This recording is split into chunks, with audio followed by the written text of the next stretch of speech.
말씀 마가복음 5장 21절에서 43절까지인데요. 너무 길기 때문에 21절부터 24절을 읽고요. 마지막 41절부터 43절을 읽겠습니다. 제가 혼자 21절부터 24절을 읽겠고요. 41절, 2절, 3절은 교독하도록 하겠습니다. 먼저 5장 21절을 제가 읽습니다. 21절부터 24절까지요. 예수께서 배를 타시고 다시 맞은편으로 건너가시니 큰 무리가 그에게로 모이거늘 이에 바닷가에 계시더니 회당장 중에 하나인 야이로라 하는 이가 와서 예수를 보고 발 아래 엎드리어 간곡히 구하여 이르되 내 어린 딸이 죽게 되었사오니 오셔서 그 위에 손을 얹으사 그로 구원을 받아 살게 하소서 하거늘 이에 그와 함께 가실새 큰 무리가 따라가며 애워싸 밀더라. 41절을 읽고 여러분 성도님들 43절 그리고 42절을 여러분이 읽어주시고 43절은 같이 읽도록 하겠습니다. 41절 제가 읽습니다. 그 아이의 손을 잡고 이르시되 달리다고 마시니 번역하면 곧 내가 내게 말하노니 소녀야 일어나라 하심이라.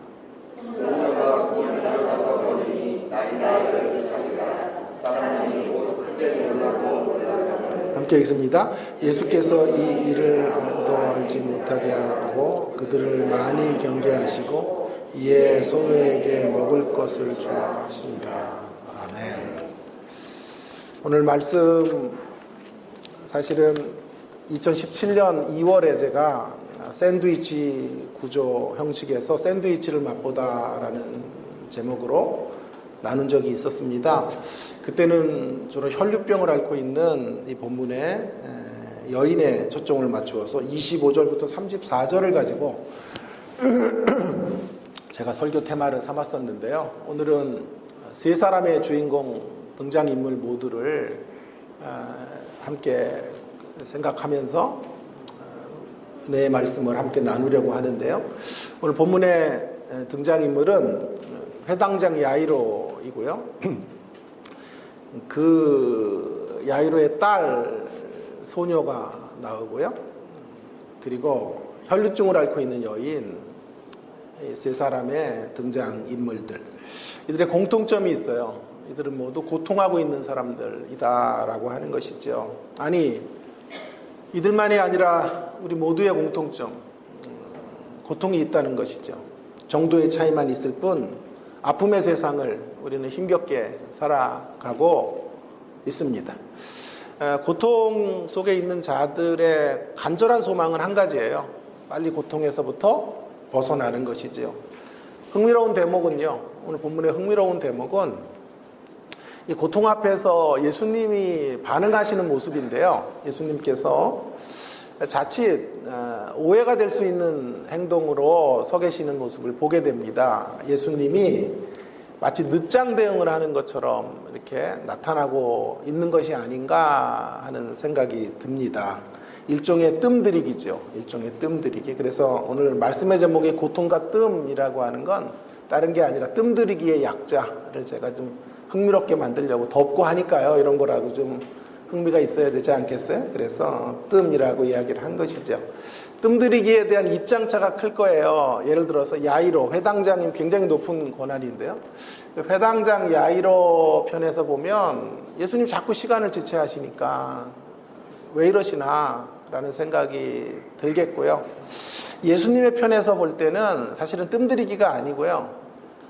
예수님이 늦장 대응하는 게 아니라 필연적인 과정들을 지금 시간을 사용하고 계시는 것인데 어쨌든 결과적으로는 뜸들이기가 된 셈이죠. 그래서 일이 다 망가져 버렸고 소녀는 죽었고 그렇기 때문에 그 모든 원인들을 예수님께 돌릴 수 있는 왜 이렇게 시간을 지체하셔서 죽게 하셨습니까? 그렇게 말할 수 있는 그런 내용이 본문 안에 흘러가고 있다는 것. 여러분 그러니까 이 본문은 샌드위치 구조거든요. 앞뒤에 둘러싸고 있는 이야기가 회당장 야이로의 딸이 고쳐지는 이야기로 앞뒤를 싸고 있고 가운데가 혈류증을 앓고 있는 여성의 이야기를 좀 다루고 있습니다. 그런데 샌드위치 구조로 흘러가는 자리에 또 한 가지 좀 특이한 점은 이런 결과적인 늦장 대응이 이루어지고 있다는 것이죠. 뜸들이기가 이루어지고 있다라고 하는 것을 염두에 두시면서 본문을 좀 들여다보면 좋을 것 같습니다. 뜸들이기의 이유에 대해서 한 두 가지 좀 생각을 하려고 하는데요. 결과적으로 뜸들이기가 된 상황인데요. 왜 그러셨을까 하는 것이죠. 한 두 가지 이유를 제가 찾아보려고 하는데, 먼저 첫 번째로는요, 뜸들이기의 이유 첫 번째는 죽음의 과정을 지나서 해결이 있다는 것을 강조하려는 거예요. 뜸들이기의 과정 속에 이 과정이 강조돼요. 과정이 어떤 과정을 지나가느냐 하면 결과적으로는 이제 모두 살아나는 것인데요, 회복이 되고 부활의 역사가 이루어지게 되는데, 중간의 과정이 뜸들이기를 통해서 부각되고 있는데요, 그 중간의 과정 속에 죽음이 있다는 거예요. 죽음이. 사실은 이 두 이야기가 겹쳐서 샌드위치 구조로 나와 있는 이 두 이야기는 핵심이 부활 이야기예요. 부활 이야기. 모두 부활하고 있다는 것에 대하여 방점이 있다고 할 수 있겠는데요. 야이로의 딸 이야기는 뭐 100% 부활이죠. 죽었는데 시간이 지체돼서 애가 죽었고 주님 가셔서 다시 살려주셨으니까 부활이고요. 또한 가운데 있는 혈류증 앓고 있는 여성의 이야기도 역시 부활이에요. 왜 부활인지는 조금 이따가 한번 제가 설명을 하기로 하고요. 자, 문제는 이제 부활로 나가는데 어떤 부활인가 하는 거죠. 죽음 있는 부활, 죽음이 동반되는 부활이다. 죽음의 과정을 지나가는 회복과 부활의 이야기. 자, 그런 이야기가 본문에 있는지 먼저 잠깐 간략하게 본문을 좀 생각해 볼 필요가 있겠습니다. 마가복음 5장 오늘 이 본문의 이야기는 그 당시에 사회적이고 또 신분적으로 매우 높은 자리에 있었던 회당장 야이로, 그의 딸이 죽어가고 있는 상황에서 이야기가 시작이 됩니다. 야이로가 간청을 하죠. 예수님 앞에 자신의 딸을 살려달라 부탁을 드립니다. 예수님도 그녀를 살려주러 함께 길을 가시는데요, 여기서 이제 문제가 발생하게 됩니다. 길을 가는데 혈류증을 앓고 있는 부종한 질병이에요. 피를 계속 흘리고 있는 혈류증을 앓고 있는 여인이 자신의 병을 고침받기 위해서 예수님이 가는 길에 인파들이 많이 모여있자 예수님의 옷자락을 아마도 맞은 것 같습니다. 그래서 병을 고침받게 된 거죠.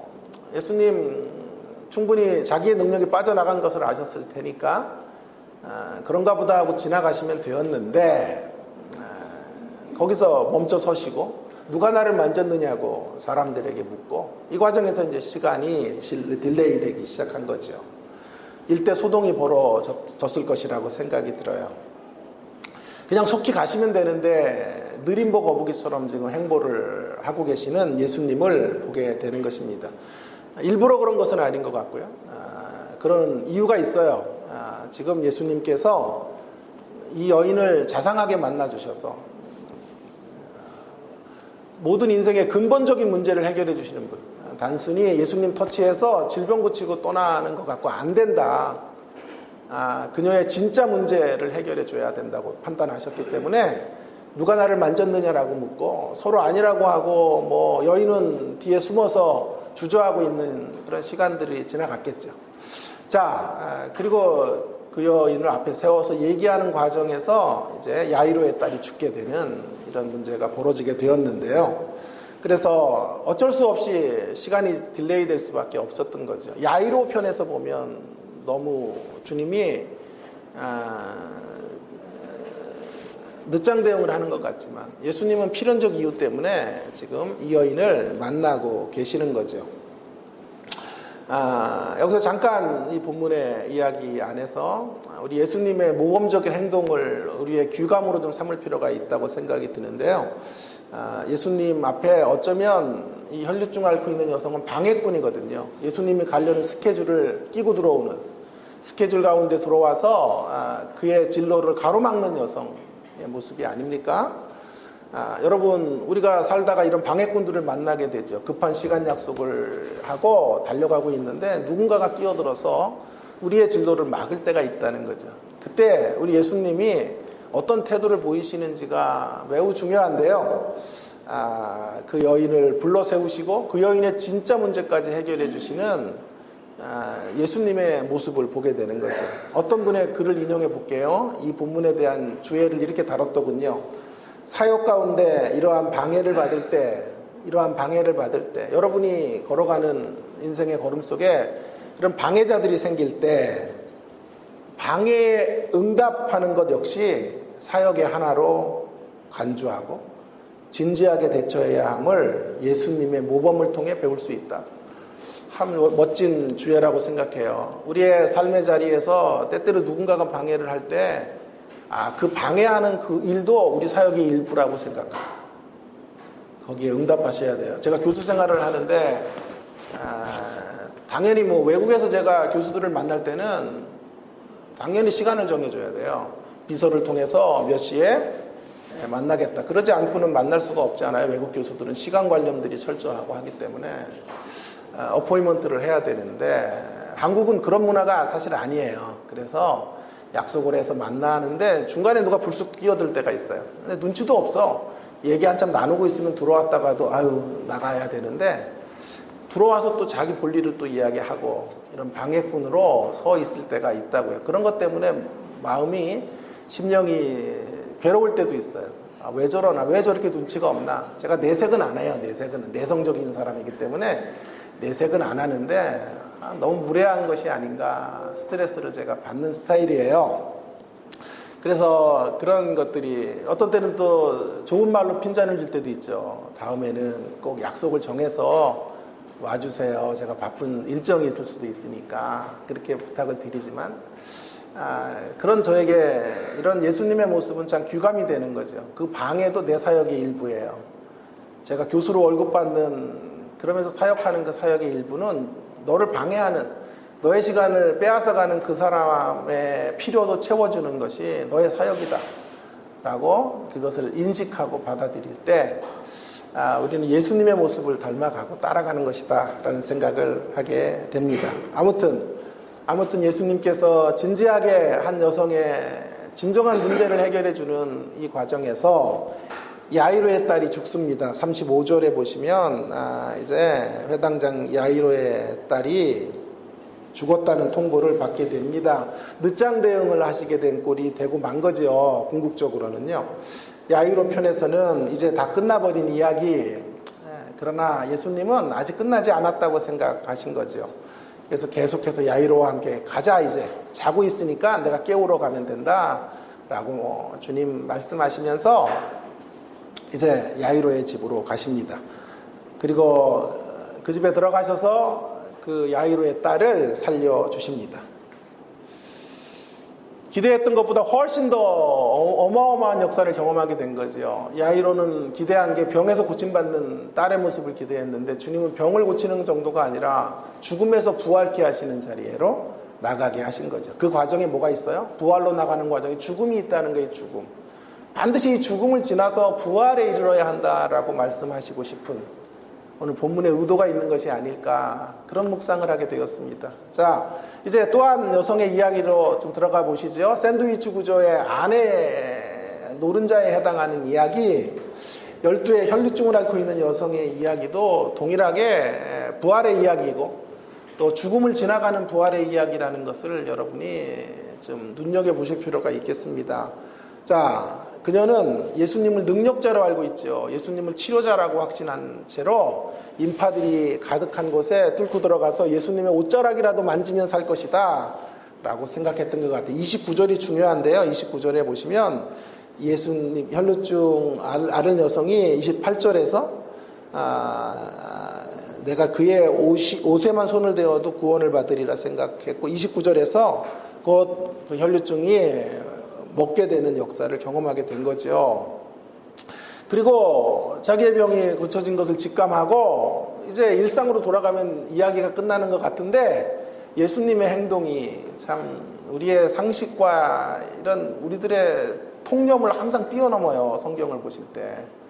그래서 너무 뻔한 가치로 성경을 보면 다 실수하는 거예요. 성경을. 예수님은 늘 제3의 길들을 찾아서 대안적 길들을 향해서 걸어가시는 건데요. 어제 제가 이제 그런 말씀도 드린 새벽에요. 진보가 아니면 보수냐 이런 식의 단순 논리는 꼭 실패하는 거예요. 보수가 아니면 진보냐 이런 식의 단순 논리로 성경을 보거나 우리가 판단하면 꼭 오류에 빠져요. 예수님은 늘 제3의 길을 이제 말씀하시는데, 자 보세요. 지금 이 여인이 병을 고침 받았으니까 빨리 주량당을 치면 되는 것 같고, 예수님도 그래 누군가가 나를 만졌구나 라고 생각하시고 그녀를 보내주면 될 것 같은데, 이상하게 예수님은 지금 갑자기 길을 멈춰 서시고 누군가가 나를 만졌다, 누가 나를 만졌냐 이렇게 묻고 계시는 거예요.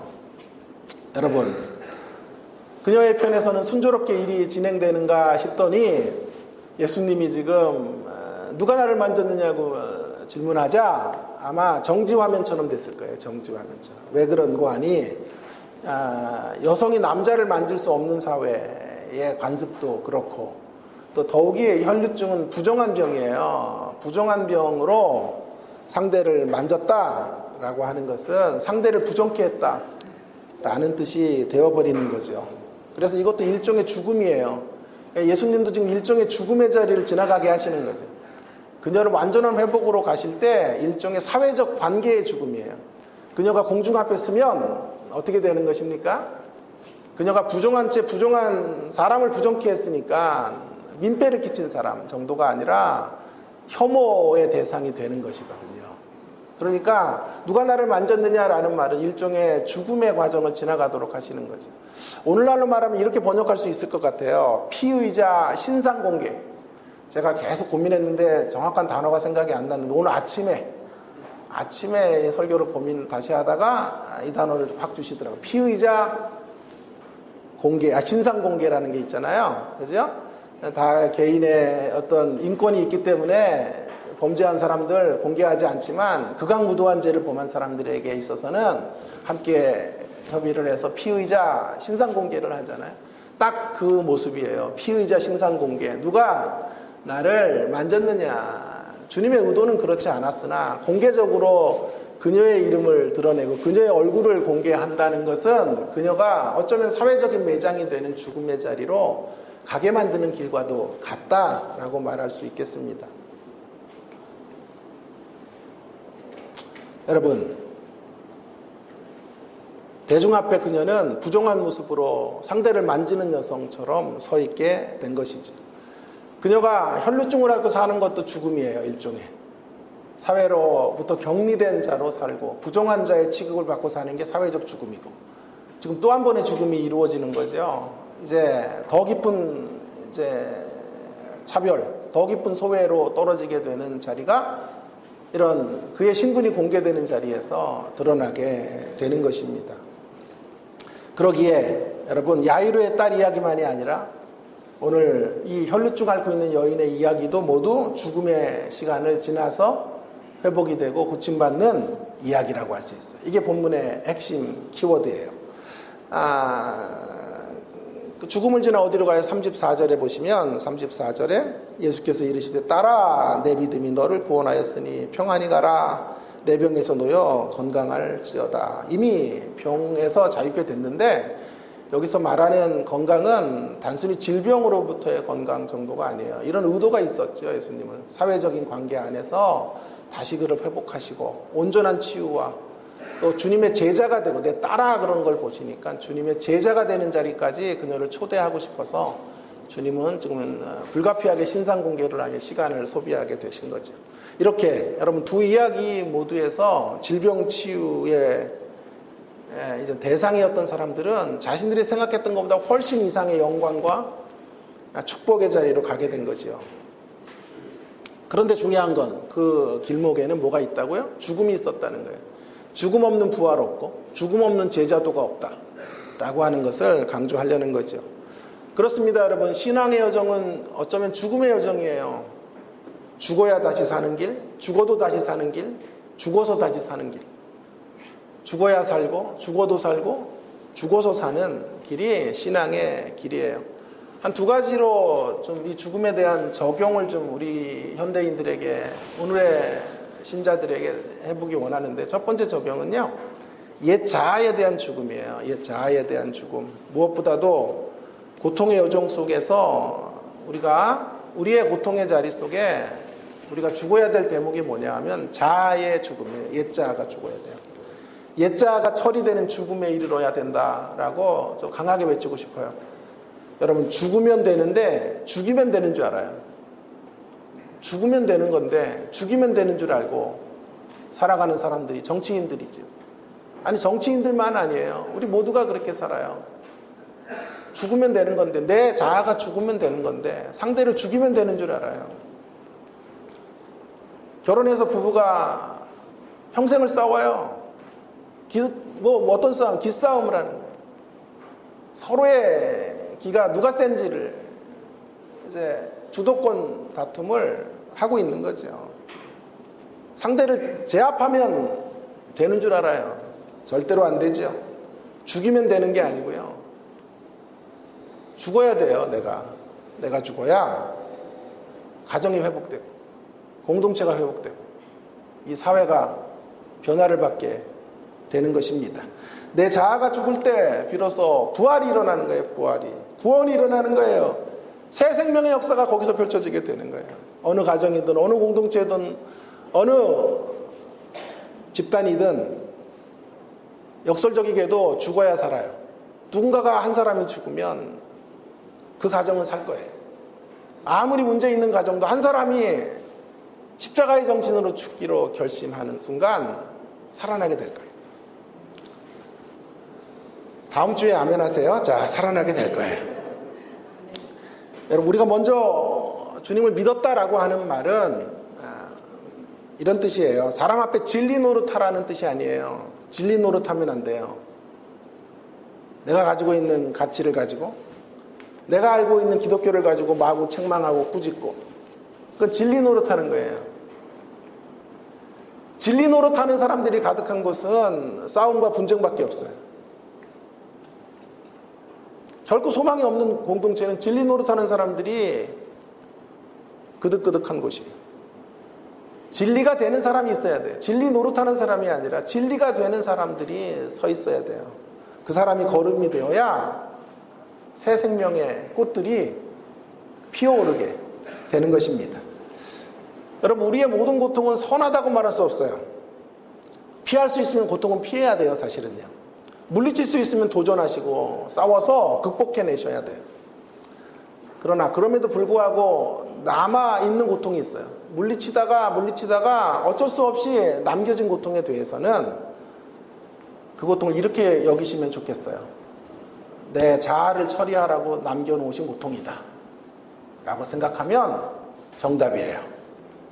내 자아의 죽음의 길목을 위하여 사용되는 하나님의 선물이 고통이라고, 무조건 고통을 선물로 다 생각하면 안 되고요. 분투해서 싸우고 몸부림치면서 극복해내고, 그러나 그럼에도 어쩔 수 없이 남겨진 고통이 있다고요. 엎질러진 물처럼 다시 주워 담을 수 없는 고통에 대해서는 더 이상 염려하지 마시고 오직 그 고통으로 인하여 내 자아가 매장되는 자리, 내 옛사람을 못 박는 자리로 걸어가시면 되겠습니다. 모든 고통이 선한 의미를 갖고 있는 건 아니에요. 사실은요. 모든 고통이 선한 의도로 오는 것도 사실 아닌 것 같아요. 그러나 모든 고통을 선한 의도로 만들어갈 책임은 우리 가운데 있다고 생각해요. 요즘 곳곳에서 기도자께서, 저도 기도하고 우리 또 기도하신 집사님도 기도하셨지만 묻지마 살인이 계속되고 있어요. 신림역에서 상대를 죽였던 사람 잡아서 물었더니 왜 그랬냐 그랬더니 대답이 이거예요. 나는 불행한데, 나는 불행하게 사는데 남들도 불행하게 만들고 싶어서 분노에 차서 범행을 한 것이다. 나만 불행할 수 없다는 거예요. 난 불행하게 해서, 오늘 본문으로 보면 난 고통받고 살았는데 다른 놈들 편안하게 행복하게 사는 놈들에게도 나는 고통을 줘야 되기 때문에 이런 일들을 저질렀다. 고통의 세월, 여러분, 고통이 모두 유익한 건 아닌 것 같아요. 고통의 세월이 그를 망가뜨리게 된 거죠. 고통의 자리에서 억울하다고 생각했고 분노 속에서 그 분노를 조절하지 못했죠. 그래서 그 분노를 선량한 사람에게 폭발하는 예수님이 가룟 유다에게 말씀하셨던 것처럼 차라리 태어나지 않았으면 더 나을 뻔했던 인생을 살다가 인생 끝난 거잖아요. 남의 인생을 힘들게 할 뿐만이 아니라 자신의 인생의 종지부를 그렇게 슬프게 찍게 된 거죠. 그의 인터뷰를 들으면서 곰곰이 우리 자신들을 좀 되돌아볼 메시지를 제가 생각해 보게 되었어요. 사실 정도의 차이는 있지만 우리도 여러분 우리의 고통을요, 우리의 자아에 대한 죽음의 과정으로 연결시키지 못하면 나의 고통을 엉뚱한 방향으로 재생산할 수 있다는 사실을 여러분 꼭 명심하셔야 돼요. 내 고통을 승화시키지 못하면, 나의 고통을 내 자아의 못박음의 자리로 나가지 못하시면요, 엉뚱한 방향에서 사람을 죽여요. 그때 남의 인격을 살해하고 내가 받은 상처 때문에 그 상처를 딛고 일어서지 못해서 고통으로 인한 아픔을 극복해내지 못해서 남의 인격을 짓밟아요. 상대의 가치를 하찮게 여기는 자리로 간다고요. 그런 모습으로 가정 안에 들어간 남편은 아내를 늘 힘들게 만들 거예요. 고통을 승화시키지 못한 아내는 늘 남편의 가는 길목에 걸림돌이 될 거예요. 자녀들은 엄청난 피해를 받고 이 땅을 살아갈 수밖에 없을 거예요. 사랑하시는 성도 여러분, 사랑하는 주님의 십자가교회 성도 여러분, 주의 심장으로 제가 여러분에게 권합니다. 우리의 고통의 시간 속에 옛자의 죽음의 자리를 확보하시는 저와 여러분이 될 수 있기를 주의 이름으로 축원합니다. 또한 우리가 고통을 당하는 것에 대하여 너무 억울해하지도 마세요. 고통은 억울한 일이 사실 아닌 거예요. 왜냐하면 오늘 본문에 있는 것처럼 이 고통의 시간은 부활의 날개짓을 위한 과정이에요. 그 고통이 지나면 반드시 부활의 날개짓을 향해서 달려가게 될 것입니다. 두 번째 적용을 좀 해보려고 그래요. 두 번째 적용, 이 죽음에 대한 두 번째 적용은 나의 가능성에 대한, 인간적 가능성에 대한 죽음이에요. 나의 인간적 가능성에 대해서 죽는 거죠. 여러분, 두 이야기가 모두 부활로 끝났지만 죽음을 지나갔는데 그 죽음은 어떤 죽음일까? 오늘날 우리에게 어떻게 적용될 수 있을까? 여러분, 근데 잘 보세요. 죽음과 부활이 같이 만나는데 그 중간에 또 하나가 있어요. 잘 보면 본문에 믿음이라는 단어가 들어와야 돼요. 그래서 죽음의 과정을 지나서 믿음의 역할을 통해서 부활로 나가요. 그래서 확인해 보시면 34절에 보세요. 34절 우리가 한번 같이 읽을까요? 시작. 예수께서 이르시되 딸아 내 믿음이 너를 구원하였으니 평안히 가라 내 병에서 놓여 건강할지어다. 자, 이 여성을 향하여, 혈루증 앓고 있는 여성을 향해서 믿음에 대한 이야기를 하시죠. 믿음이 너를 구원할 것이다. 믿음이 너를 진정한 부활의 자리, 제자도의 자리로 이끌 거다. 뿐만 아니라 회당장 야이로에 대해서도 36절에 보시면 36절에 한번 같이 36절 읽어보겠습니다. 시작. 예수께서 그 하는 말을 곁에서 들으시고 회당장에게 이르시되 두려워 말고 믿기만 하라 하시고. 보세요. 본문에서 두 번 강조되는 것이 모두 믿음이에요. 믿음. 죽음도 중요한데 죽음과 믿음의 관계를 생각해야 돼요. 죽음이 부활로 그냥 확 가는 게 아니라 죽어서 이제 믿음의 과정을 지나서 부활로 가는 것이죠. 그러니까 이 죽음은 믿음으로 가는 죽음이죠. 믿음을 받아들이기 위한 죽음이라고 해도 틀리지 않을 거예요. 자, 믿음을 받는다, 믿음을 이제 소유케 된다라는 말은 무슨 의미입니까? 일단은 믿음은 내 가능성이 살아있는 한 믿음을 받아들일 수 없어요. 믿음의 자리로 갈 수 없어요. 그래서 믿음은 내 가능성이 무용지물이 되는 자리. 그 자리에서 하나님의 가능성을 신뢰할 때 거기서 믿음이 발생하게 되는 것이죠. 믿음이란 그러니까 내 가능성을 포기하고 하나님의 가능성을 인정하는 것입니다. 그걸 믿음이다라고 말합니다. 나의 가능성에서의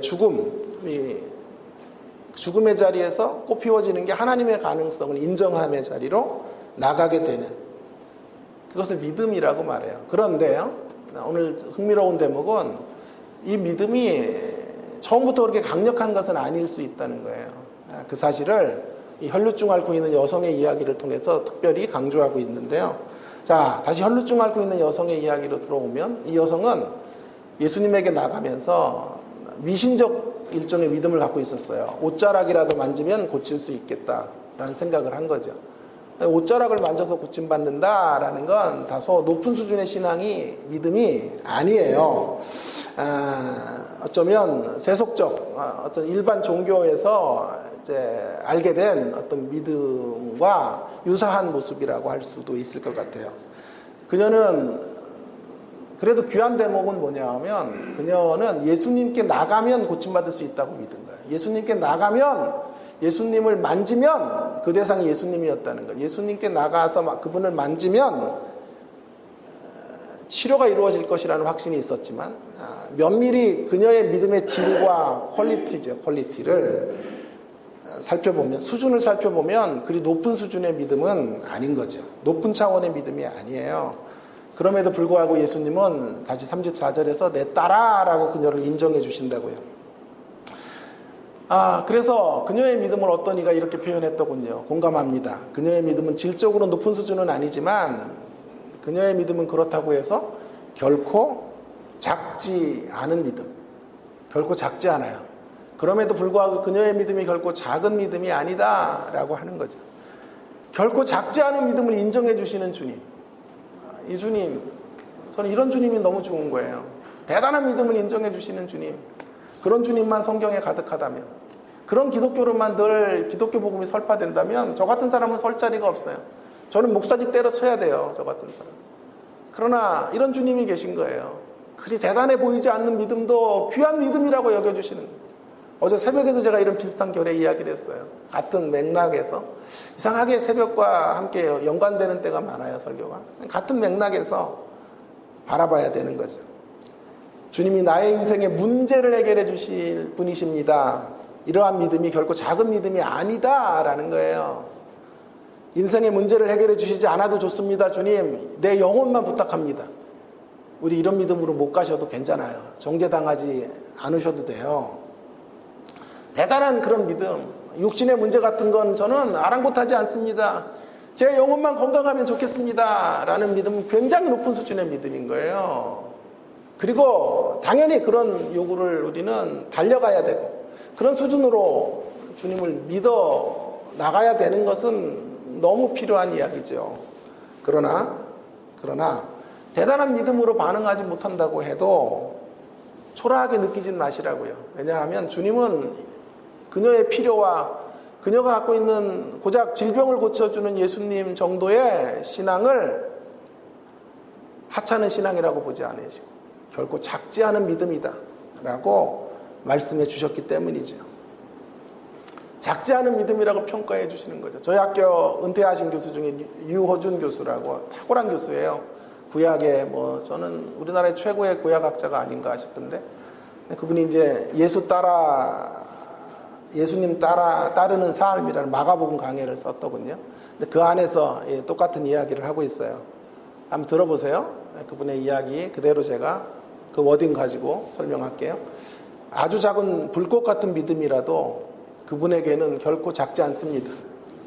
그분은 우리의 작은 불꽃을 결코 작다고 하시지 않는 분이십니다. 그가 우리에게 기대하는 것은 그것을 나에게 가져오라. 그것으로 나를 만지라. 그거밖에 없어요, 사실은.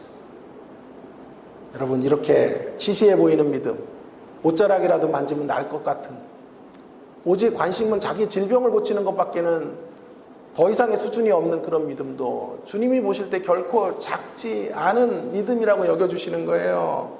자신의 필요나 궁핍 정도를 가지고 나오는 거, 이런 신앙을 자칫 한국교회는 기복신앙이라고 정죄하죠. 자신의 필요나 궁핍의 자리, 그 자리 정도 들고 나오는 거, 그거 주님이 하찮게 여기셨다면 우리도 하찮게 여겨야 되지만 주님은 내 딸아 라고 말씀하시면서, 딸아 네 믿음이 너를 구원했다 라고 말씀하시면서 그녀의 믿음이 결코 작다고 하시지 않는 거죠. 그렇습니다. 주님이 찾는 건 어쩌면 거창한 믿음이 아닌지 모르겠어요. 거창한 사람들은 조심하셔야 돼요. 그 뒤에 위선이 있을 수 있어요. 아주 폼 잡는 사람들 조심하셔야 돼요. 엄청난 기독교를 확보하려는 사람들 조심하세요. 여러분, 저는 그런 기독교를 잘 말하고 싶지 않아요. 제가 진짜 강조하고 싶은 기독교는 정직한 기독교. 정직한 설교를 하고 싶은 거예요. 내가 서 있는 수준에서 내가 안 되는 이야기들을 좀 더 많이 이야기하고. 그래서 이렇게 부흥이 안 되나 봐요. 막 이렇게 좀 빵빵 터뜨리고 막 안진뱅이가 일어났다 그러고 막 이래야 되는데 그런 걸 못해요, 제가. 그래서 앞으로는 좀 하려고 그래요. 그래서 그런 거 좀 하고. 여러분, 믿음은 거창한 것이 아닌지 모르겠어요. 우리 자신의 가능성에 대해서 죽고 하나님의 가능성을 붙잡는 것, 믿음이에요. 다시 분명히 합시다. 다시 한번 강조하겠습니다. 믿음은 나의 가능성을 믿는 게 아니에요. 믿음은 나의 가능성을 믿는 게 아니라 하나님의 가능성을 믿는 거. 하나님이 하실 수 있다. 하나님이 나의 질병을 고칠 수 있고 나의 망가진 삶의 현실을 새롭게 하실 수 있다. 하나님이 속삭이는 우리 자녀들의 앞날을 새롭게 열어가실 수 있다고 믿는 거. 그 믿음이에요. 작지 않은 믿음이에요. 그거 하찮지 않은 믿음인 거예요. 그 믿음. 그러므로 믿음은 인간적인 자신감과는 거리가 멀어요. 인간적인 자신감 같은 거, 근자감이라 그래요. 요즘 근거 없는 자신감, 이런 건 믿음이 아니에요. 근거 없는 자신감, 인간적 자신감들은 버리세요. 인간적 자신감은 사라지고 신앙적 자존감은 높아지기를 주의 이름으로 부탁을 드립니다. 우리가 가져야 될 건 자존감이 높으면 돼요. 신앙적 자존감을 계속 키워가는 거지, 인간적으로 내가 이것도 할 수 있고 저것도 할 수 있다고 생각하는 거, 하나님 앞에 불충한 모습인 거예요. 우리의 가능성으로 우리는 사는 게 아니에요. 하나님의 가능성 붙잡고 신앙의 여정들을 걸어가야 되는 사람들이죠. 자, 두 번째 큰 이야기 한번 해볼게요. 뜸들이는 이유 두 번째 이야기는 이것입니다. 고통이 최후의 말이 아님을 강조하려는 거죠. 당연히 뜸을 들이다 보니까 강조점이 과정에 있죠. 과정 속에 뭐가 있었나, 과정 속에 죽음이 있다 그랬죠. 그러나 과정만큼 강조되는 게 결과잖아요. 이 뜸들임 통해서 도대체 뭐가 이루어졌어? 라고 할 때 그 결과인데요. 그 결과가 부활이에요. 부활. 그렇죠? 야이로의 가정에 부활이 있었고 혈루증을 앓고 있는 여인에게도 주님의 제자가 되는 자리가 초대되었고 제자도의 실천에 일종의 부활이 이루어지게 된 것이죠. 뜸을 들이고 나니까 이 대목이 더더욱 강조가 되는 건데, 이 결과적인 부분들이요.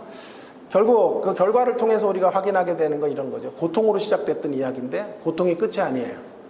고통이 마지막 말이 아니란 말이에요. 신자들의 삶에 있어서 고통의 마지막 말이 아니라는 사실을 강조하려는 거죠. 최후의 말은 고통을 정복하고 살아나신 승리의 이야기, 진정한 구원의 언어가 성취되고 있는 거예요. 자, 그런데 중요한 건요, 무슨 일이 성취되느냐 하는 것도 중요하지만 중요한 건요, 더 초점을 둬야 될 강조점은요, 이런 과정 속에 뜸을 들이는 과정에서 누가라는 초점, 누가 그 말을 성취했느냐, 누가 이 부활의 시대를 여느냐라는 것에 더 방점이 찍혀져 있다고 생각해요. 뜸들이는 효과예요. 이게 뜸들이는 방식의 효과가 바로 이런 결과를 만들어서 우리로 하여금 이 모든 역사를 예수님만이 하신다라고 하는 것을 주목하게 하려는 거죠. 제가 요한계시록을 할 때 거기 안에 5장을 할 때도요, 이 뜸들이는 방식으로 5장 기록됐다 이런 얘기를 드렸어요. 그러면서 제가 예를 들었던 게 뭐냐면 백분쇼 같은 거, 옛날에 쇼쇼쇼 이런 거 이덕화 씨가 뭐 진행하고 있었던 이런 프로가 있었잖아요. 근데 항상 예고를 해줘요. 백분쇼 할 때 이번 주에 조용필 씨가 나온다, 막 자막 같은데 이렇게 뜨고 그래요. 워낙 뭐 조용필 씨는 슈퍼스타니까. 그래서 조용필 씨 때문에 다른 프로 보려다가 그 프로를 이제 보게 되는데요. 조용필 씨가 언제 나오나 늘 눈여겨보면 시작할 때 나오는 경우가 절대 없어요. 절대 없어요. 쇼 시작하자마자 첫 번째 게스트로 조용필 이렇게 나오는 경우는 없더라고요. 있으면 한번 저한테 데이터 가지고 한번 따져보세요. 자, 없더라고요. 중간에 나오는 경우도 거의 본 적이 없는 것 같아요. 조용필 씨는 언제나 쇼가 끝나는 마지막 한 20분 때에 이제 조용필 씨가 나와요. 조용필 씨를 소개할 때는 이덕화 씨나 이런 분들이 사회를 또 목소리 톤도 한 이제 톤을 높여서 막 흥분한 채로 소개를 하죠. 한국에 나온 세계적인 슈퍼스타 조용필과 위대한 탄생입니다. 그냥 안 나와요. 밑에서 막 아이스 같은 게 깔리고 연기 같은 게 가득하고 밑에서 뽕해서 조용필 씨가 이제 올라오죠. 올라오면서 한 소절을 하죠. 아마 나는 아직은 어린가 봐. 그런가 봐. 엄마야. 그러면 막 관중석에서 막 물품을 던지고 오빠 소리가 나오고 난리가 나지 않았어요? 왜 이렇게 쑥스럽냐. 그런 일들이 벌어졌죠. 여러분, 이런 구성의 특징은 어디에 있냐 하면 쇼의 하이라이트를 강조하는 거죠. 쇼의 하이라이트에 조용필 씨가 있다는 거죠.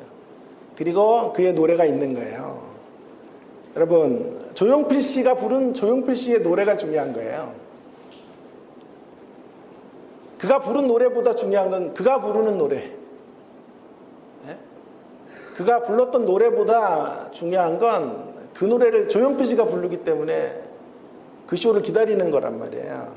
고추잠자리 조용필 씨가 불러야 돼요. 조용팔이 부르면 안 돼. 조용필이 나와 불러야지. 조용팔이 나와서 불렀다가는 난리가 나고 항의가 빗발치고 난리 나겠죠. 이와 마찬가지로 우리의 오늘 고통이 마지막 말이 아니고 마지막 말은 부활이고 마지막 말은 회복이라는 사실을 누가 선언하고 있냐는 거예요. 예수님이 하고 계신 거예요. 예수님이 주체이시고 주인공이신 거죠. 예수님 안에서 우리의 고통은 물러가고 부활이 마지막 언어가 될 것입니다. 뜸들이기는 바로 이 점을 또 강조하고 있는 것입니다. 자, 이제 한 걸음 조금만 더 들어가서 설교를 마무리하려고 하는데요. 자, 그러면 예수님께서 부활이 마지막 말이 될 수 있게 만드셨던 이유가 뭐냐 하면 예수님 능력자니까 그런 거예요. 그런데 자, 그 능력으로 가는 과정에서 우리 예수님의 모습을 또 한 번 성경은 강조하고 있는 거죠. 예수님은 또 어떤 과정을 또 지나갈까요? 예수님도 역시 또 다른 죽음의 과정을 지나서 죽음을 극복하셔서 우리에게 부활의 새 시대를 열어주셨다 라는 것이 오늘 본문의 또 다른 유추할 수 있는 강조점이라고 생각해요. 또 다른 차원의 죽음을 통한 치유, 죽음을 통한 능력의 역사를 예수님이 이루신 거죠. 예수님도 죽음을 지나 부활에 이르신 분이기 때문에 고통이 자녀들의 삶의 마지막 말이 되지 않도록 역사하실 수 있는 유일한 분이 되실 수 있었던 거죠. 그래서 예수님의 또 다른 죽음, 십자가의 죽음을 예견케 하는 사건이 본문의 사건이에요. 두 이야기를 다시 한번 살짝 보면서 우리 이 지점을 좀 확인해 보면 좋겠어요. 12해 동안 혈루증을 앓고 있는 여성, 그 여성은 예수님을 만짐으로써 치유를 경험하였지만 그로 인하여 정결법의 기준에 따르면 상대를 부정하게 만들었죠. 부정한 자가 부정한 자를 만지면 부정해지니까 자기가 고침받기 위해서 상대를 부정하게 하는 이런 자리로 떨어지게 된 거죠. 그러나 주님은 그런 여성을 끌어안으심으로 혈루증 여인의 부정함을 끌어안으심으로써 그녀를 정결하게 해주세요. 그녀의 부정함을 끌어안음으로 예수님 부정해진 게 아니고요. 예수님은 그녀의 부정을 끌어안으시고 그녀에게 정결함을 주시는 거죠. 이게 일종의 십자가의 역사가 아닙니까? 천재신학자 월터 브루그만은 이 대목을 이렇게 말했더군요. 연약이 권능을 만지다. 한 번 더 했어요. 연약함이 권능을 만져요. 그래서 그 권능으로 연약이 변화되는 거죠. 너무 멋진 표현이라고 생각해요. 권능을 만짐으로 새 시대가 열리게 되었다는 건데요. 저는 여기다가 이렇게 첨언하고 싶어요. 연약 정도가 아니라 부정이 권능을 만지도록 허용하신 사건, 십자가 사건이에요, 이 사건이. 그래서 계속 피를 흘리는 것으로 생명의 기운이 빠져나가고 있는 여인의 피가 멈추게 된 거예요. 대신에 그녀의 피가 멈추게 하기 위하여 예수님은 물과 피를 다 쏟으신 거예요. 또 다른 죽음의 길로 걸어가심으로 그녀의 부정함을 회복하시고 그녀를 진정한 부활의 주인공으로 제자로 삼아주신 거죠. 예수님의 이러한 모습은 우리 신앙 공동체가 어디로 가야 하는지에 대한 분명한 갈 길을 제시해주고 있다고 생각해요. 권능을 가진 자들이 어떻게 이 땅을 살아가야 하는지를 말해주고 있는 것이라고 생각해요. 제가 얼마 전에 국민일보에 설교문을 썼어요. 모르셨죠? 안 보세요? 국민일보? 한 달 전 정도에 제가 설교문을 기고했는데, 참고로요, 아무런 사은품도 못 받았어요. 아무것도 없어요. 그냥 글만 기고하고요. 언제 글이 나왔는지도 통보도 안 해줘, 이것들이야, 이분들이. 그 정도는 알려줘야 될 거 아니야. 사은품 같은 건 기대도 안 하지만, 언제 글이 나왔습니다, 감사합니다, 이 정도는 해줘야 되는데 그것도 안 해요. 그래서 내가 제자들이 나한테 얘기를 해줘서 알게 됐는데요. 제가 요한복음 지금 1장 우리 할 때 했던 설교를 개작해서 제가 만들어냈는데요. 설교 제목이 이거예요. 갑절 구원은 없고 값진 구원만 있다. 여러분 익숙하시죠? 제가 이런 표현을 많이 써서 갑질 구원은 없고 갑질 구원은 없고 값진 구원만 있다. 예수님의 성육신을 이야기하면서 하늘 부자를 버리고 이 땅에 오신 예수님은 갑질 구원이 아니고 값진 구원을 위해서 자기를 희생하셨다, 이런 얘기를 드렸는데요. 값진 구원을 위해 자신을 내어주시는 분이에요. 이 혈류증 앓고 있는 여성의 피를 멈추게 하기 위해 자신의 피를 다 쏟으시는 방식으로, 이 값진 구원의 대가를 치르시는 방식으로 주님은 죽음을 넘어 부활의 자리, 부활의 새 시대를 열어주시는 거죠. 그런가 하면 또 회당장 딸의 모습을 보십시다. 회당장 딸 어린 소녀는 예수님을 만나서 그 아버지 회당장의 열망을 따라 몹쓸 질병과 죽음으로부터 살아났지요. 그런데 정작 우리 예수님은 아버지께 버림을 받아 십자가의 죽음으로 나아가게 되었죠. 고통의 나락으로 떨어질 수밖에 없었죠. 또한 야이로를 보십시다. 야이로는 자신이 소원하는 바를 모두 다 이루었죠. 자신이 원했던 그것 이상의 것들을 얻었죠. 회복과 기쁨의 자리로 나아갔죠. 그러나 예수님은 자신이 소원하는 바, 이 잔이 지나가게 해주십시오를 소원하셨지만 자신이 소원하시는 것들은 하나도 이루지 못하셨고 오직 아버지의 뜻에 순종하시는 것으로 처절한 죽음을 맞이하게 된 것이죠. 그렇다면 오늘 본문의 주인공들, 이 주인공들의 회복과 구원의 드라마는 예수님의 죽음과 깊은 연관을 갖고 있는 것이에요. 감히 십자가를 통해 그들이 치료받았고 십자가를 통해 부활했다고 말해도 틀리지 않을 거예요. 미래에 이루어질 십자가가 이미 앞당겨서 적용된 사례라고 말할 수 있을 것입니다. 그들만이 아닙니다. 오늘 예배에 참석하신 우리 모두 우리 주님의 십자가의 덕으로 살아난 사람들이에요. 고통이 마지막 말이 아니라 승리와 부활이 최종적인 말이 될 수 있도록 그 자리로 주님이 십자가를 통해 우리를 초대해 주셨어요. 그러기에 우리의 삶이 아무리 힘들고 어려워도요, 우리는 이 십자가의 덕, 그거 하나면 충분한 사람들이라고 고백하며 사실 수 있어야 됩니다. 십자가의 덕으로 충분히 탓을 넘어가는 사람들이 계셔야 돼요. 제가 또 좋아하는 표현 중에 하나예요. 덕으로 탓을 이겨야 돼요. 십자가의 덕. 아무것도 나는 세상에서 덕 본 거 없다 그래도 십자가의 덕 봤잖아요.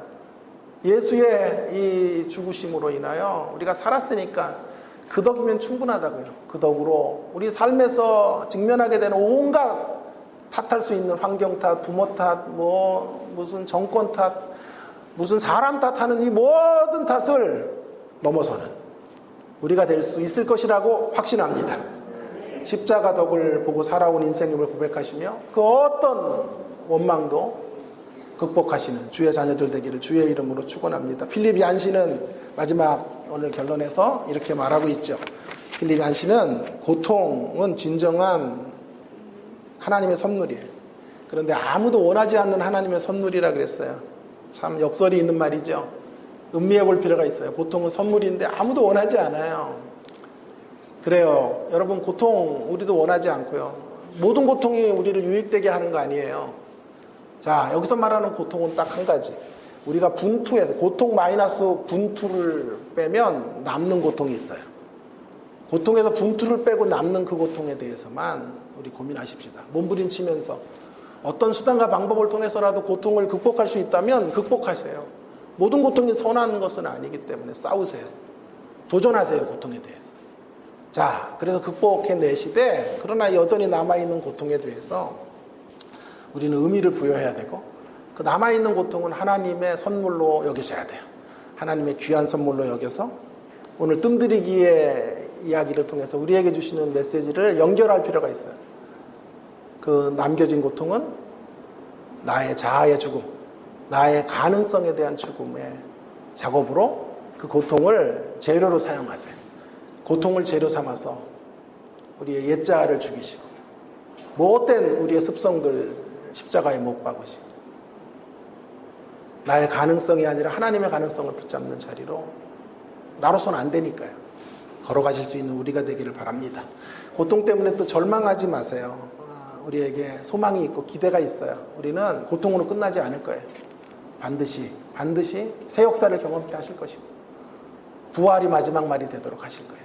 우리 그 주님을 믿으시고 바라시고 소망하시면서 그 주님을 기대하시면서 또 기도하시고 또 기다리시는 저와 여러분 모두가 되기를 주의 이름으로 축원합니다. 함께 오늘